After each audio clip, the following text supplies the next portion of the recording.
ఇది జగన్మోహన్ రెడ్డి ఈ కరెంటు ఛార్జీల విషయంలో వైఎస్ఆర్ పార్టీ రోడ్లెక్కి ధర్నాలు చేయటం ఎట్టుందంటే నవ్విపోదురు కాక నాకేమన్నట్టుంది. వాళ్ళు జగన్మోహన్ రెడ్డి 1,29,000 కోట్ల భారంతో ఆయన రిటైర్ అయినాడు. విద్యుత్ సంస్థల మీద 1,29,000 కోట్లు. 5 ఏళ్లలో 10 సార్లు కరెంటు ఛార్జీలు పెంచాడు. 32,000 కోట్లు ప్రజల మీద వేశాడు. అన్నిటికంటే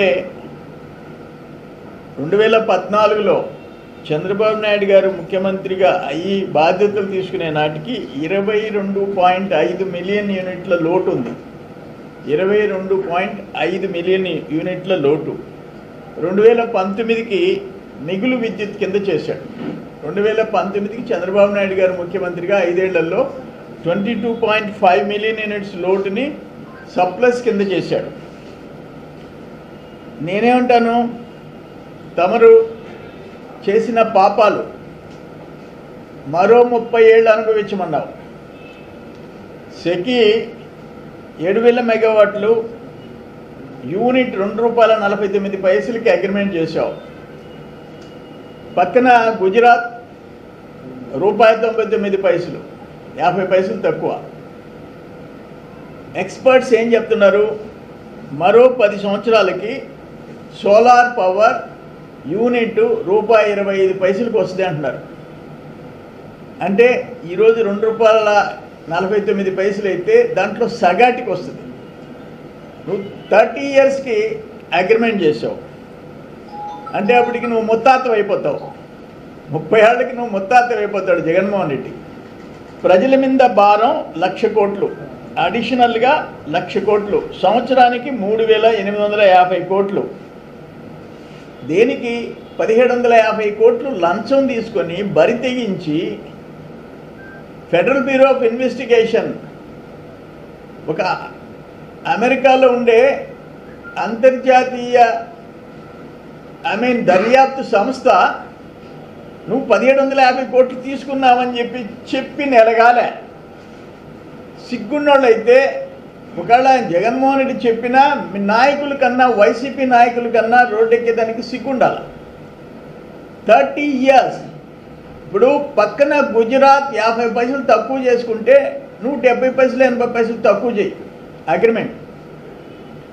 గుజరాత్ ₹99 అయితే ₹2.49 50 పైసలకి ఎక్స్ట్రా చేసి 30 ఏళ్ళు అగ్రిమెంట్ చేసి క్యాబినెట్ అప్రూవల్ లేకుండా చేసి సిగ్గు శరం లేకుండా ఒక నోటోరియస్ కరప్ట్ లీడర్ కింద అంతర్జాతీయ స్థాయికి ఎదిగి ఈరోజు నీ మనుషులు వచ్చి రోడ్డు మీద తిరిగితే నువ్వు చేసిన పాపాలు విద్యుత్ సంస్థల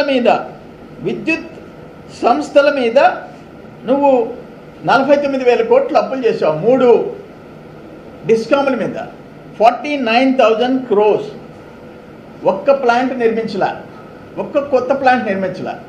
నేను మొన్న చెప్పా మీకు, అంటే జగన్మోహన్ రెడ్డి ఇలాకా చుట్టూ ఉండే 4 రెడ్డి గారు ఎట్ట దోసుకునేది. ఒక ఎగ్జాంపుల్ చెప్పారు. 282 కోట్ల రూపాయలతో 4,50,000 టన్నులు ఇంపోర్ట్ చేసి మట్టి, మశానం, బూడిద. విద్యుత్ సంస్థ జెన్కోలో ఉండే ఎంప్లాయీస్ తిరగబడే పరిస్థితి తెచ్చుకున్నావు. జెన్కోలో ఉండే ఎంప్లాయీస్ ఎప్పుడన్నా చూసామా? ఒక విద్యుత్ సంస్థ కోసం కోళ్ళు బొగ్గు దిగుమతి చేస్తే దాంట్లో మట్టి ఉంది, మా ప్లాంట్లు దెబ్బతినిపోతున్నాయి, పిఎల్ఎఫ్ ప్లాంట్ లోడ్ ఫ్యాక్టరీ పడిపోయింది, ఉత్పత్తి పడిపోయింది, విద్యుత్ ఉత్పత్తి అని చెప్పి ఆ సంస్థలో ఉండే ఉద్యోగస్తులు ధర్నా చేసిన పరిస్థితి ఎప్పుడన్నా చూసామా అని అడుగుతున్నా. Never in the history. నీ కరప్షన్కి అక్కడ FBI దగ్గర నుంచి ఇక్కడుండే జెన్కోలో, కృష్ణపట్నంలో ఉండే ఉద్యోగుల వరకు రోడ్డు ఎక్కారు. అయినా మీకేమీ సిగ్గు శరమ లేదు. స్మార్ట్ మీటర్స్ దేశం మొత్తం మీద smart meters agriculture smart meters. ఏ దేశం, పంజాబ్ దగ్గర నుంచి ఉత్తర భారతదేశం దగ్గర నుంచి మహారాష్ట్ర నుంచి కేరళ వరకు మేము ఎవ్వరూ స్మార్ట్ మీటర్స్ పెట్టాం. అక్కడ తెలంగాణ 24 అవర్స్ ఉచిత విద్యుత్ సప్లై వ్యవసాయానికి. స్మార్ట్ మీటర్స్ పెట్టాం. తమరు 7 గంటలు తెల్లార్చారు. 7 గంటలు స్మార్ట్ మీటర్స్ ఎంత? ఒక్క ఇళ్ళకి 10,000 కోట్లు. ఇళ్ళకి స్మార్ట్ మీటర్స్కి 10,000 కోట్లు, వ్యవసాయానికి 7,000 కోట్లు. మీకు ఆఖరణ రాజస్థాన్ స్మార్ట్ మీటర్ 7,943 రూపాయలు. చండీగఢ్ స్మార్ట్ మీటర్ 9,710 రూపాయలు. జగనన్న స్మార్ట్ మీటర్ 36,975 రూపాయలు. జగనన్న స్మార్ట్ మీటర్ 36,975 రూపాయలు. సిగ్గుతో తలదించుకోవాలయ్యా. నీ బోటోడిని ఒక చీఫ్ మినిస్టర్గా ఎన్నుకున్నందుకు ఆంధ్రప్రదేశ్ ప్రజలు జీవితకాలం బాధలు పడాలయ్యా. ఇంత భారీ అవినీతి పరుల్ని ఈ దేశంలో ఎక్కడన్నా చూసామా? ఫస్ట్ టైం ముఖ్యమంత్రి అయిన ఒక యంగ్ మ్యాన్, ఒక మాజీ ముఖ్యమంత్రి కొడుకు ఇంత బరి తెగించి, మీ తండ్రి ఉన్నప్పుడే బరి తెగించావు, ఇంకా నీకు ఛాన్స్ వచ్చింది, కొల్లగొట్టేసేసావు. అన్ని డిపార్ట్మెంట్స్ని, వ్యవస్థల్ని సర్వనాశనం చేసావు. నువ్వు మాట్లాడతావా అని అంటా నేను. మీరా ధర్నా చేసేది అంట. ఇప్పుడు దాన్ని ఎట్లా రివైవ్ చేయాలా? విద్యుత్ రంగాన్ని, ఎనర్జీ డిపార్ట్మెంట్ని ఎట్లా రివైవ్ చేసేసి ట్రాక్లో పెట్టాలని చెప్పి తలలు పట్టుకొని ఉండరు. అక్కడ తలలు పట్టుకుంటారు నువ్వు చేసిన పాపాలకి. అందుకని నీకు ఆ మాట ఎత్తే అర్హత వైసీపీ వాళ్ళకి లేదు. ఒక సంస్కరణలో భాగంగా ఏం చేయాలో, పవర్ జనరేషన్ ఎట్ట పెంచాలో, ఏ విధంగా సంస్కరణల్లో పవర్ ఛార్జెస్ కమింగ్ ఇయర్స్లో తగ్గించాలో అది ఆలోచించే ఒక నాయకుడు చంద్రబాబు నాయుడు గారు. ప్రజల మీద భారాన్ని ఎట్ట తగ్గించాలని చెప్పేసి ఆలోచించేవాడు. కానీ నువ్వు చేసిన పాపాలకి ప్రజలు కొంతకాలం తప్పలా. ఇన్ఎవిటబుల్, అన్అవాయిడబుల్ సర్కమ్స్టెన్సెస్ నువ్వు చేసిపోయిన పాపాలు.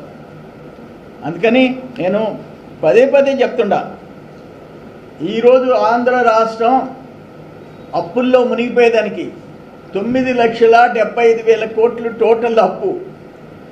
9,75,000 కోట్లు కార్పొరేషన్స్ ముంచావు. నేను అసెంబ్లీలో చెప్పా, జగనన్న జల్సా పథకాల్లోకి ఎన్ని వేల కోట్లు ఎట్ట ఖర్చు పెట్టావు? ఈ టోకరా పథకాల్లో కార్పొరేషన్లని, వ్యవస్థలను ఎట్ట ముంచేసేసావు? ఎట్ట ప్రజలను ఎత్తిన టోపీలు పెట్టావు? ఇవన్నీ చూసాం. అందుకని ఇంకనైనా సరే ఒక పద్ధతిగా ఉండండి. రోజు మీరేంది ధర్నా చేసేది? రాష్ట్రాన్ని సర్వనాశనం చేసి మీకు ధర్నాలు చేసే హక్కు మీకు ఎక్కడిది అంట. మీరు చేసిన పాపాలు ప్రజలు అనుభవిస్తున్నారు. ఇప్పుడు ఒక్క ల్యాండ్ స్కామ్స్లో ఎన్ని ఒక రీసర్వే సదస్సు, ఒక రెవెన్యూ సదస్సు, రీసర్వే సదస్సు, రెవెన్యూ సదస్సు అయినా కూడా ఆ భూముల కుంభకోణాలు పరిష్కారం చేసేదానికి రెవెన్యూ డిపార్ట్మెంట్ తలపట్టుకుంటూ ఉంది. అది పరిస్థితి. నేనేమంటానంటే, ఇది కూడా చెప్పా, ఆషామాషి కాదు. ఇక్కడ అరవిందో సప్లై చేసిన బొగ్గు కుంభకోణం మీద సిఐడి విచారణ జరిపించాలని చెప్పేసి నేను ప్రభుత్వానికి విజ్ఞప్తి చేస్తున్నా. మొన్న చేసా, ఇప్పుడు చేస్తున్నా.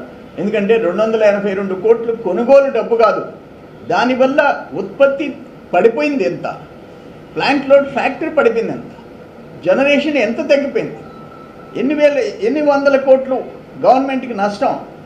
అల్టిమేట్గా ఆ సమయంలో బయట మార్కెట్లో 10 రూపాయలు 14 రూపాయలు పెట్టి యూనిట్ కొన్నదానికి ఎంత నష్టం, ఆ ప్లాంట్ రిపేర్లకు వచ్చిన దానికి ఎంత అయింది? ఇదంతా కలిస్తే దాదాపు 1000 కోట్లు.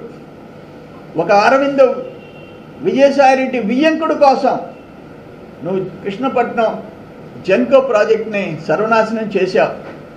దాని మీద వాళ్ళు వేల కోట్లలో ఉన్నారు. ముక్కు పిండి వసూలు చేయాలి అరవిందో దగ్గర, ముక్కు పిండి.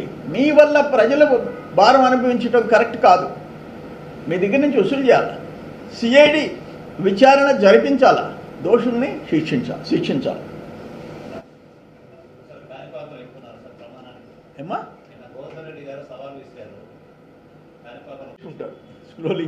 స్క్రోలింగ్ పాయింట్స్ రేపు మాట్లాడతా, రేపు చెప్తా. ఆయన ఉత్తమ పురుషుడి గురించి రేపు చెప్తా.